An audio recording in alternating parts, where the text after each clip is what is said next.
ইপিনে জুবিন গাৰ্গৰ মৃত্যুৰ গোচৰৰ অভিযোগনামাক লৈ সন্তুষ্টি প্ৰকাশ কৃষিমন্ত্ৰী অতুল বৰাৰ গৰিমা শইকীয়া গাৰ্গ তথা পৰিয়ালবৰ্গই চাৰ্জশ্বিটক লৈ সন্তুষ্টি প্ৰকাশ কৰাত আনন্দিত মন্ত্ৰীগৰাকী গোলাঘাটৰ বাদুলিপাৰত এক কাৰ্যসূচীত অংশ লৈ জুবিন গাৰ্গৰ মৃত্যুৰ গোচৰ সন্দৰ্ভত প্ৰতিক্ৰিয়া প্ৰকাশ কৰে কৃষিমন্ত্ৰীগৰাকীয়ে প্ৰসংগক্ৰমে 2024 নিৰ্বাচনৰ আসন বুজাবুজিক লৈ মন্তব্য মন্ত্ৰী অতুল বৰাৰ তৃণমূল পৰ্যায়ত আসন বুজাবুজিক লৈ আলোচনা চলি আছে যদিও বৰ্তমানলৈকে সিদ্ধান্ত হোৱা নাই বুলি উল্লেখ কৰিলে অগপ সভাপতিগৰাকীয়ে গাৰ্গৰ চাৰ্জশ্বিট দিয়া হৈছে আপোনালোক সকলোৱে দেখিছে আৰু আটাইতকৈ আমি আনন্দিত হৈছো যে জুবিন গাৰ্গৰ পৰিবাৰ আৰু পৰিয়ালে সন্তুষ্টি প্ৰকাশ কৰিছে গতিকে এতিয়া গোটেই বিষয়টো যিহেতু ন্যায়ালয়ৰ ওপৰত আমি নিশ্চিত যে নিশ্চয় জুবিন গাৰ্গে ন্যায় পাব আপোনালোকে দেখিছে যে ডিব্ৰুগড়ত পৰহি 33টা বিধানসভা সমষ্টিৰ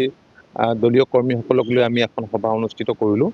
আৰু ইয়াৰ পিছতে কালি এখন সংকল্প সমাৰোহ আমি চাবুৱাত আমি অনুষ্ঠিত কৰিছিলোঁ ৰাইজৰ সঁহাৰিয়ে আমাৰ সকলোকে উৎসাহিত কৰিছে